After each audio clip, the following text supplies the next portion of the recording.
Awesome. Please have a seat, excellent shepherds. I have 3 excellent shepherds over here. Please give them a hand clap, a shout. Welcome them. Our theme is excellent, the excellent shepherd. And I thought we would bring some really good stories of some excellent shepherds who are doing awesome things in their missional communities. Welcome, excellent shepherds. Thank you, Pastor Ari. So we'll start with Doas. Doas. Tell us the missional community that you lead, where it is located, when you started it, and how many you are at the point of starting. Hi, everybody. So my name is Doas. I lead Revive MC, which is under Worship Harvest Gaba Road. Yeah. When we started Revive MC with a friend of mine called Mshai, we were the 2 of us. Yeah, we were 1, 2 in the missional community for a long time. Yeah. For how long? People may be thinking maybe for 2 weeks or maybe half a week. So how long did this 2 missional community thing go? We were 2 people for about 6 or 7 months. Oh, yeah. What a shock. Okay. Yeah. All right. Yeah, so when Revive MC started, it started at my home. And Mshai and I had dodged starting a missional community for a very long time. I was just like, oh no, that instruction, it should just, yeah. And finally, we decided to start the missional community, and it was just the 2 of us, and forced guys at home of like, hey, the household, first come and sit here. That cousin who is staying at home, first come and make the numbers. Yeah, and we actually took a picture. Yeah, and with time and consistency and really just continuing to meet and doing the things that our shepherd required us to do, we multiplied. Yeah. But Doas, you're telling us you multiplied. You did things which the leader told you to do. What things? And you multiplied to what? So from 2 to 3 or to 4? So normally I like to use the expression that Revive MC was coughing blood, of like it was, you know those things where it needs resuscitation, but like you're resuscitating and the thing is not working. Yeah. So one of the things that we did, I remember in the Peculiar Network we have these meetings on Wednesday where Pastor Angela, one of these meetings, tells us, you know what, whether you're how many, huddle. So by then, how do you handle 2 people? Yeah. How do you handle 2 people? Tell us. By then. Go ahead, Doas. Don't fear these people. Yeah. By then, people were like, you know those guys who like come call, then they don't come back, then they come call, then they go, like, yeah. So somehow that Wednesday we had those guys, so we decided, you know what? Let's try the huddle thing. So we huddled when I just asked. And in that huddling, people kept coming. And until sometime God sent someone, and we challenged people in the huddles to invite. So since you're the huddle leader, you're in charge of your huddle. Yes. Me, I don't know about your huddle. I'm the MC leader. You Yes. came. Yes. So the huddle leaders had to invite people to the missional community. I really told them, I invited you. Now you invite people to come. And the next week, 3 people from each huddle. Yes. Next week, 4, 5, 6.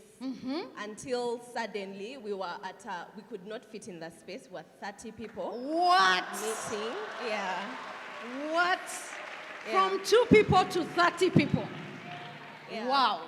We were 30 people, and currently we have 5 huddles, which are functional. So we do the whole, we meet, we jazz, when Pastor Bithri was sharing, I was just like, wow, I feel encouraged. Yes. Because most of the things were not like strange of, oh my God, we are not doing that. When she talked about the the 10 minutes of jazz. Of you tell guys, mix, find someone you don't know, and they real talk.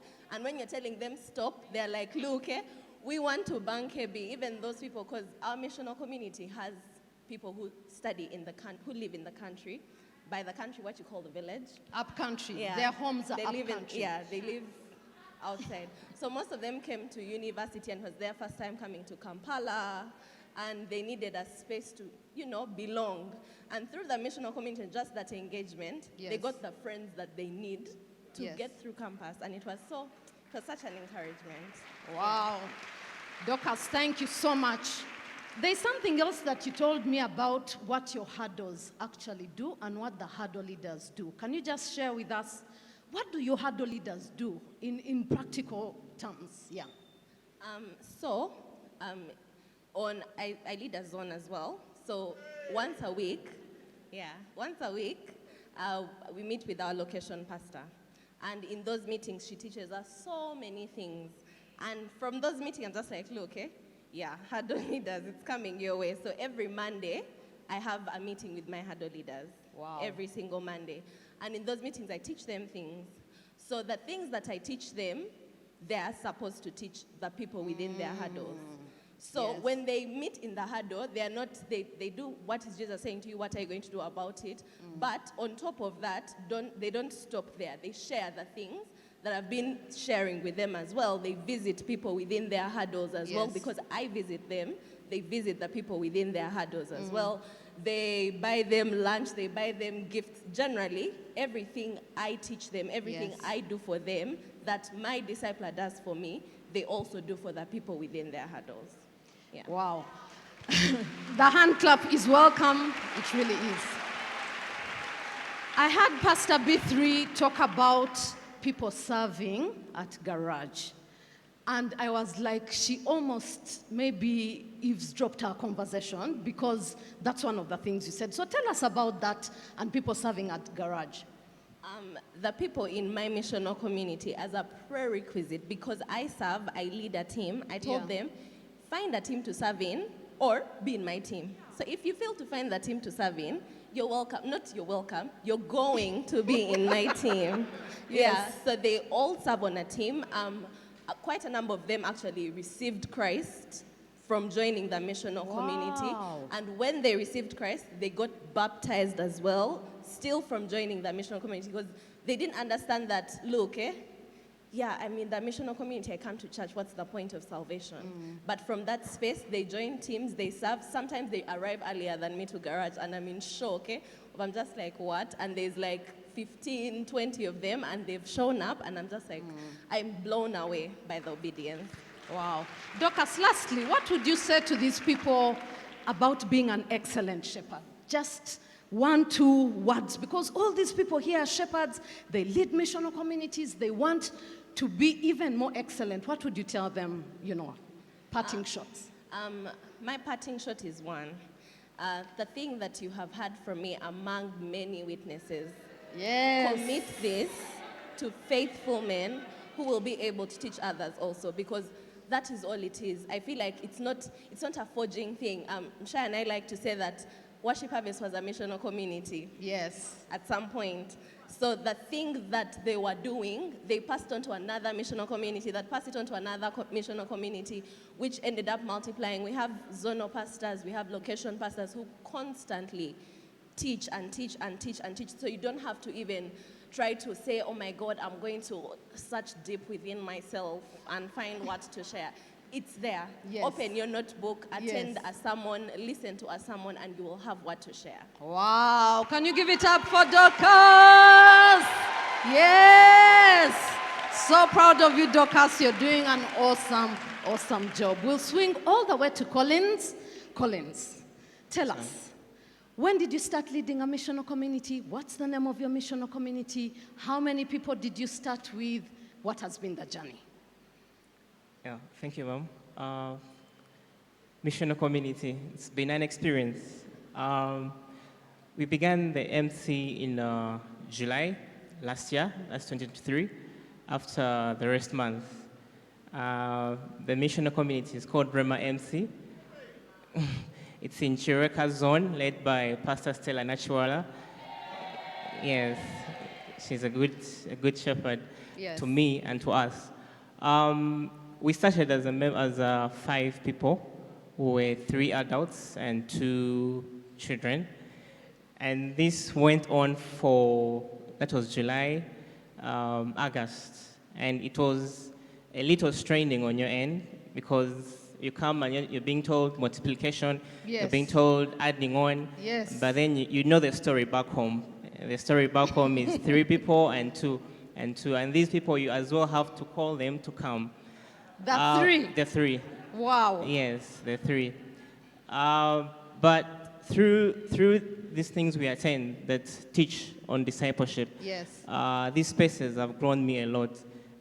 We've gone on to do visitations. Visitations have helped a lot because by now, if we are to run the database, we are now 25 adults. In the MC. In the MC. From 3 to 25. From 3 years. Wow.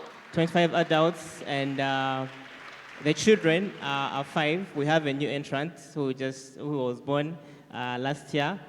Hey.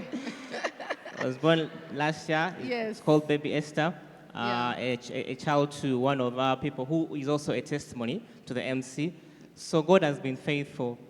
Collins, just tell us how you grew from 3 adults and 2 children to now 25 adults and 5 children. Like, how did that happen in a space of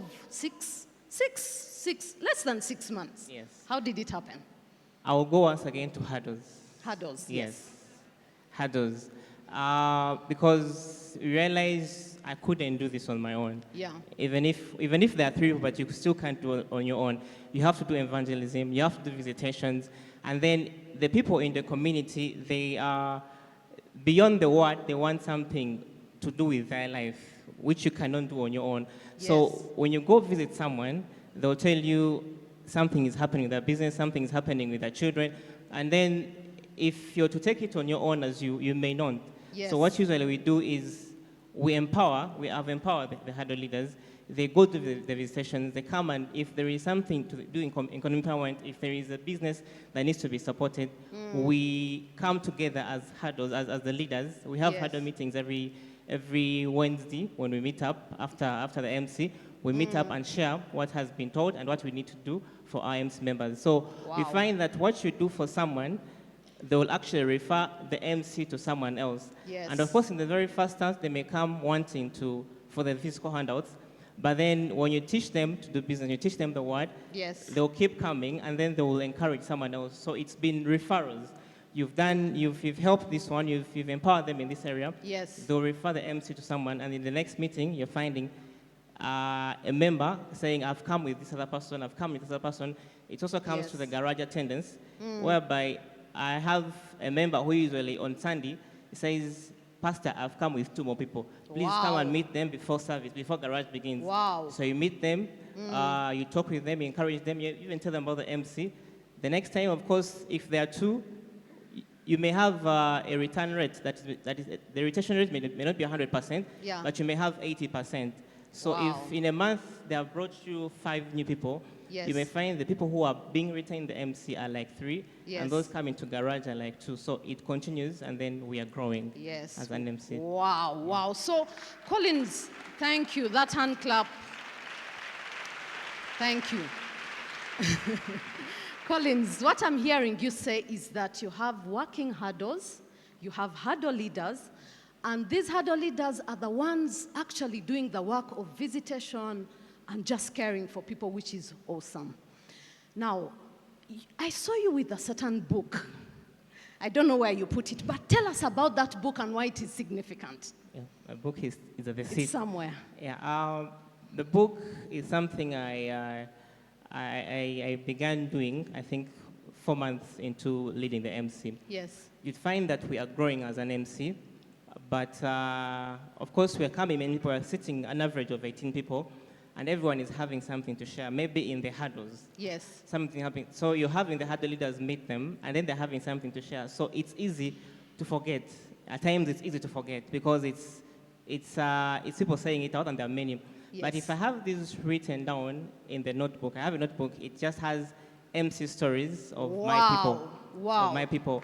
So on a Wednesday, if we meet and then someone said they are working on a business or they Yes. are doing something and probably they're less by a certain amount, it's easy to say God is going to provide, and after 1 week you may actually forget. Okay. And then after a month is when you remember that, John wanted an addition of maybe 50,000 to his capital. But because you didn't care that much, you've come in a month later, maybe the business has actually failed. Yes. But if that help came in handy at that very moment, he would be sustained and he would love to come. So usually I just run back to that book to reflect on the stories shared. So by the time I'm meeting them or I'm talking to them, I'm not talking from an ignorant point of view. I'm talking to the point that I've actually been with them in prayer Yes. about that very issue. Yes. And not only that, I'm also encouraging people to actually support that. So the book is more like my other memory. I move with it and I just keep referring to it. Yes. Yeah. Wow. This is such an excellent shepherd who prays for his people, writes down their stories, reflects on them, and is actually jogging his memory to be a good and excellent shepherd. Collins, we are very proud of you. Thank you so much. Lastly, what would you say as your parting shots, as your last words to shepherds here who maybe are thinking, isn't this too much work to do? Aren't you asking of too much? Because you're one of those shepherds who literally has visitations every week. How do you do it? What would you say to someone here who is wondering if it's actually possible to be that? The scripture that says that where your treasure is, that's where your heart will as well be. I've learned to treasure the MC with time. Yes. The first 2 months, 3 months, it was training on my end. It was training. But I've learned to treasure it, and in so doing, I've prioritized it. Yes. The people I speak to in my inbox are mostly MC members. Wow. The people I call on a daily are mostly my MC members. The family, I may even come maybe after 3 days, but I'm literally knowing everything about my MC members, and it's because I've prioritized Yes. it. If I don't prioritize it, then probably I wasn't prioritizing it. But when I realized this is my thing, I need to grow it. I need to grow it. These are people that God has put to my responsibility. So I've prioritized it. And I find it's become something they say reflex action, whereby you've woken up in the morning, you've spoken to this person, but you don't know why you've spoken to them, but because it's become your priority. So what I can say is that prioritize the MC. Let it be something you have at heart. Let it be a treasure. Yes. And you find yourself reflexing, I don't know if that's the word, doing things that you thought you wouldn't do. Yeah. Yeah. Can you give it up for Collins? Wow, such a wonderful, wonderful story. Esther, Yes, Pastor Ari. as you can see, these people are really excited to hear your story and what you're doing in your missional community. Esther, tell us, when you started the missional community, how many people were you? How many people are you now, and what has led to that? All right. Well, my missional community is called Zion MC from Gayaza, Worship Harvest Gayaza. We started at the end of 2022. We started with 10 people. I actually didn't want to start the MC. I gave all sorts of excuses. I can't host. But around that time when I'd just given the excuse, someone comes to me and tells me, Esther, I would really like to host an MC, but I can't lead it. So I felt like God was answering that bit, and now I didn't have an excuse. So we started with 10 people, and we are currently 25 people after birthing 3 MCs over the course of last year. Esther, Yes. Esther, that is not, it almost sounds too good to be true. But you're speaking too fast, and you're just saying it as if it's a usual thing. We birthed 3 MCs, and we are 25. Like, tell us, slow down. Yes. Tell us the story properly. Then this All happened, right. then that happened. All right. So at the start of last year, we were about 10 constant people. Yes. And then would have a few people come and go, but it started to feel like a chore. I started to feel like I'm just doing the thing because what do? I am the leader. Yes. So I happened to attend, I'm not sure what it is, but Pastor P3 was teaching and she was talking about how to learn to love Yes. your members. Like that it didn't come naturally. Like there are times you'll just be like as if it's work. Yes. So I started intentionally praying into it and specifically asking God to teach me to love my people. Yes. And initially I didn't see it work, but about a month or two down the road, I started feeling like, you know what, I'm actually concerned about these guys. Like I was getting interested about their lives. How is this one doing at school? How is this one's marriage doing? Me, who is not even married. Yes. How is this one's marriage doing? How is so-and-so's daughter doing? How is the child? And it was now starting to come naturally. Yes. And I realized that as soon as I started caring, their hearts opened up to me. Yes. As a shepherd. Like before, you'd send someone, come for prayers, come for what? And it's like, I don't want. There were too many excuses. People were just not showing up. But now, when I would call, they'd respond. And I'm like, Yes. hey, when did this start happening? Yes. But I think it was just because they started seeing the love and the genuine interest that I had Yes. towards their lives. And then, midway the year, we start growing. Like people are coming, but then there was like a stagnation. I felt like, people are here, people are coming, but it's not like they're interested. They know me. They come because I have called them, but they don't know each other. Yes. They don't, there's no genuine concern. Like it's not a family. Yes. And at that time, my MC, it was just called, the group was called Zion MC. So I added Zion MC family. Yes. Like out of, I want this to become Yes, a family. I want them yes. to have genuine care. So what I did is, now then is when I created the hurdles Yes. to not only get them interested in each other, but also to try and raise some other leaders, because it felt like everything was centered around me. Yeah. If I'm not around, there's no one else to step up and Yes. lead. Yes. So I created the hurdles. There were 4 hurdles at the time, and Yes. the hurdle leaders didn't know what to do. They Okay. had no idea what to do. Yes. So I started tasking them every Tuesday. I would ask them to make calls. Now, I knew what was happening in every MC member's life, but they didn't know. So I'd call them and tell them, you know what, you're going to call each and every member now. This one has a child, ask Yes. them about their Yes. child. This one was sick last week, ask them how they're doing. Yes. So I would tell them what to ask, not Okay. because I didn't know, but I wanted the other person to feel like, Yes. oh, someone else cares in the Yeah. MC. So they started doing that, and now I see a family. Like I look Wow. at them and people know each other. People know, oh, how is this one doing? How is the baby? Yes. Did so and so return to school? And it's, yeah. Wow. It's really what has grown Esther, us as a family. That's amazing. Can you tell us how you started even to birth the 3 missional communities in 1 year? That's a really high rate of birth in such a short time. Actually, the birthing happened after the huddling started. Yes. Because now I was looking out for the leadership, people that could birth MCs. Yes. And I was only able to recognize those when I made them huddle leaders. Yes. Because then I started seeing the qualities reflecting. There's a particular person that was my acquaintance at the time, and I dragged them, okay, not drag, but yeah, you get the point. Dragged. I would drag them to all the meetings we'd be having and all those things. So at the time I told them to birth, they told me, you know what, I'm scared, but because of all the teaching I've been having, I know Yes. I can do it. So they went out, they started an MC, and right now their MC is bigger than our MC, and Wow. it's the biggest MC in the zone. Wow. But I don't think I'd have been able to see that Yes. if I hadn't given them the responsibility and actually had them to let that come out. Wow.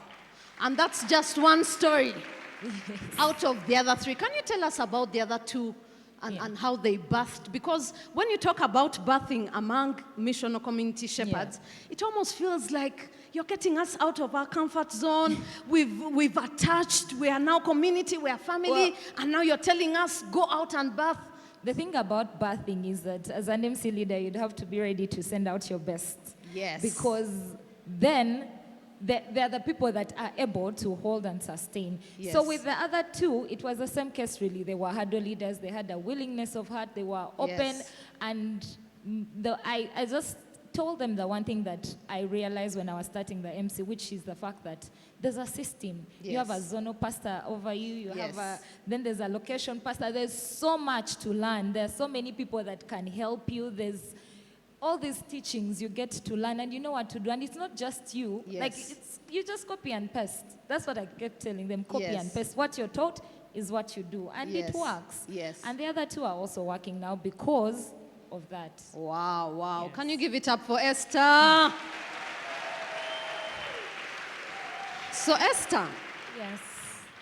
one thing that we would like to hear from you is what have you been doing in the community Yes. as a missional community? What have you been doing as a frontier? Just tell us in brief what change you have effected in your community. Well, as a missional community, the one thing that we were trying to do, for a start, we started inside, like we'd look out for people within the MC that are struggling, Yes. and then come together and help out. Yes. But recently, for example, before the rest month, November, Yeah. we reached out to a family that they didn't have enough. I think it's a single mom that was living with about 7 children. So we came together as an MC, just collected food, collected money, bought foodstuffs, Yes. got all these things, and then went and visited her. And Yes. the funny thing is we were supposed to take the things on a Tuesday, Yeah. but we didn't manage to. So after MC, at the end of MC, one of our members is like, oh, but you guys, we should go and take these things today. Yes. So I was like, I don't like visiting people. Like, it's too late. So they're like, I don't know why I heavily feel like we need to take them now. What time So was it? it was around 10 PM? 10 p.m., yes. Okay. But because they're in the community, I was like, okay, since you're so convicted, Yes. let's do this. So we take them. Now, when we took those things, we actually noticed that it seemed like these guys hadn't had supper that day. They we were hadn't eaten. They hadn't eaten. We were taking food, we were taking rice, we were taking bread, we were taking soda. And when we got there is when I realized why there was that urgency Yes. to take them there and then. So, yeah, ideally that has been it. Wow, wow, wow.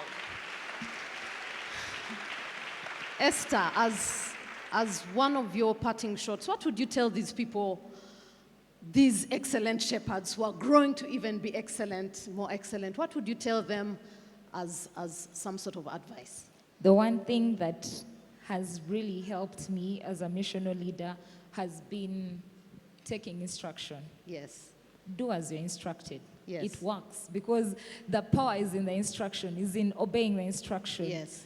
Apostle at the end of last year gave an instruction for MCs to go on a retreat. Yes. It seemed like, but we decided to take it on, and Yes. we went on a retreat, and I believe for us that has been a turning point for the MC. Yes. We had so much time together. We spent the night, we were worshiping, we played games, and we got to know things about each other that we didn't know. And I believe that going forward, it's a family. Like, it's not just a meeting group anymore. It's a family that genuinely cares. So, instruction, really. Take the instruction and obey. Yes, yes. Can you please appreciate these young ladies and gentlemen for being excellent shepherds and showing us how to do it? That hand clap is not enough. Yes, that's better, that's better, that's better. Thank you very much.